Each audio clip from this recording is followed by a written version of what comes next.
Ok អ្នកទាំងអស់គ្នាក្បែរសង្សារថ្មីមិនដូចសង្សារចាស់ Official Lyric Video by Eno6 ហើយ E6 នេះគឺមកពីពាក្យ Eno6 ផងដែរអញ្ចឹងយើងទើបតែដឹង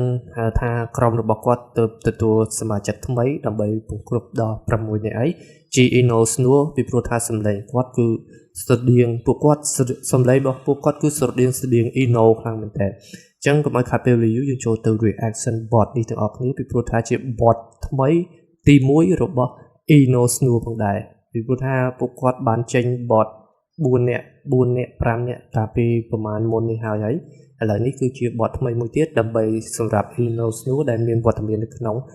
team Eno6 ផងដែរតោះកុំឲ្យខាតពេលយូរចូលទៅ reaction របស់ខ្ញុំទាំងអស់គ្នា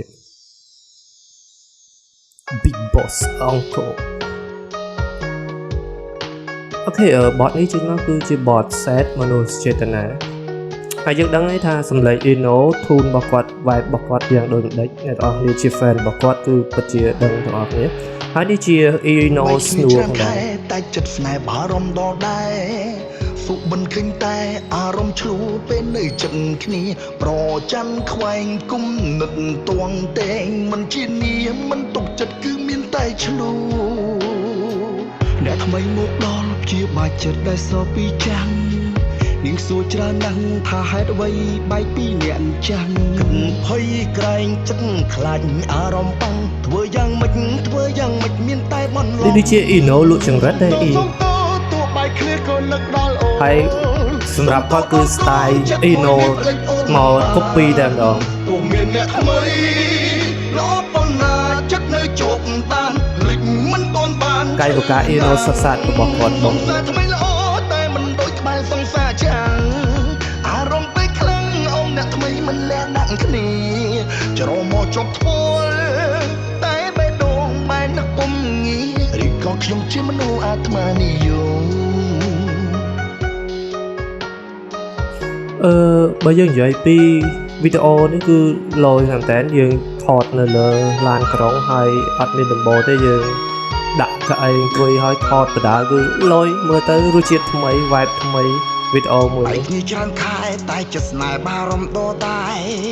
សូបមិនឃើញតែអារម្មណ៍ឆ្លូពេលនៅចិត្តគ្នាប្រច័ណ្ឌខ្វែងគុំនឹកទាស់តែងមិនជានេះអូខេសម្រាប់សំឡេងEno Snore ហើយនៅក្នុងមួយ bot នេះគឺគាត់មិនមែន copy មកទាំងស្រុងទេបើសំឡេងទៅនឹងស្រដៀងទៅនឹង Eno ប្រហែលជា 80% ទេហើយ 20% ទៀតជាសំឡេងរបស់គាត់ផ្ទាល់គឺលយខ្លាំងមែនតើគាត់មិនមែន copy មកទាំងស្រុងទេអញ្ចឹងនេះគឺជា style របស់គាត់ហើយសំឡេងរបស់គាត់គឺលយដែរអែមខ្លាំងមែនតើសម្រាប់ពួកគាត់គឺលក្ខណៈថាបើធាត់តិចទៀតឲ្យដូចនឹង Eno គឺដូចទាំងរូបរាងដូចទាំងសំឡេងទាំងកាយវិការគឺសឹងតែ Eno ទាំងអស់មិនទុកចិត្តគឺមានតែឆ្លុះអ្នកថ្មីមកដល់ជាបាចិត្តដែលសល់ពីចាស់នាងសួរច្រើនណាស់ថាហេតុអ្វីតែគាត់រៀងអៀនកាមេរ៉ាតិចម្ដងនេះ Eno Snore ខ្លាចអារម្មណ៍គាត់ផ្សេងគឺគាត់ធ្លាប់ចូលទៅក្នុង music video អីផ្សេងគឺគាត់តែហើយបងនេះគឺកាយវិការគាត់ Eno copy តែម្ដងកាយវិការគាត់គឺរស់រវើកតែម្ដងដូច Enoចិត្តនៅជោគតានលិចមិនទាន់បានឈឺណាសង្សារថ្មីល្អតែមិនដូចក្បែរសង្សារចាំងអារម្មណ៍ពេលខ្លាំងអូនអ្នកថ្មីមិនលះដាក់គ្នាច្រមកជប់ធ្វើតែបេះដូងបែរនឹកពុំងារីក៏ខ្ញុំជាមនុស្សអាត្មានិយមសុំតោទោះបែកគ្នាក៏នឹកដល់អូនសុំតោដល់កូនចិត្តមួយនេះភ្លេចអូនមិនបានពុំមានអ្នកថ្មីល្អប៉ុណ្ណាចិត្តនៅជោគតានភ្លេចមិនទាន់បានឈឺណាសង្សារថ្មីល្អតែមិនដូចក្បែរសង្សារចាំងអារម្មណ៍ពេលខ្លាំងអូនអ្នកថ្មីមិនលះដាក់គ្នាច្រមកជប់ធ្វើតែបេះដូងបែរនឹកពុំងា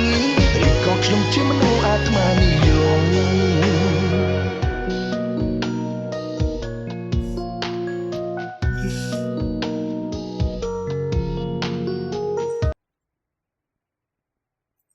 អូខេអ្នកទាំងអស់គ្នា bot នេះបានបញ្ចប់ហើយ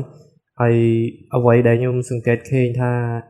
ការ develop មកសារជាថ្មីរបស់ Eno មួយរយៈពេលក្រោយនេះគឺមានការទទួលការចាប់អារម្មណ៍ច្រើនខ្លាំងមែនទែនតាំងពីគាត់នៅម្នាក់ឯងចាប់ផ្ដើមគាត់ប្រមូលបានជា team 2 ទៅ 3 នាក់ហើយមកចុងក្រោយ 4 នាក់ហើយឥឡូវនេះឡើងដល់ 6 នាក់មានការផ្ទុះការគ្រប់គ្រងគាត់សាឡើងវិញខ្លាំងមែនទែនហើយបើការពីមកវឹកមុនដែលជា fan របស់គាត់ដែលគាត់ចេញបទចម្រៀងមកមួយគឺលយខ្លាំងមែនទែនការពីដែលតាមខ្ញុំចាំដូចជាមុនគាត់នៅក្នុងផលិតកម្ម Sunday ឬក៏យ៉ាងណាទេអាបទកុលាបក្រហមអីហ្នឹងគឺសំឡេងធូនរបស់គាត់គឺលយខ្លាំងមែនទែនពិបាកនឹងមានអ្នកដែលមានធូនសំឡេងដូចទៅនឹងគាត់ខ្លាំងមែនទែនអូខេអ្វីដែលខ្ញុំ reaction ហ្នឹងមានតែប៉ុណ្្នឹងទេសង្ឃឹមថាអ្នកទាំងអស់គ្នានឹងចូលចិត្តហើយបើសិនបើមានចំណុចខ្វះខាតយ៉ាងណាកុំភ្លេចជួយ comment recommend ខ្ញុំខាងក្រោមផងដើម្បីស្ថាបនាខ្ញុំដើម្បីយើងកែលម្អទាំងអស់គ្នាដើម្បីឲ្យវីដេអូកាន់តែមានការលយបន្ថែមពីលើនេះទៀតអូខេជួបគ្នានៅវីដេអូក្រោយ Bye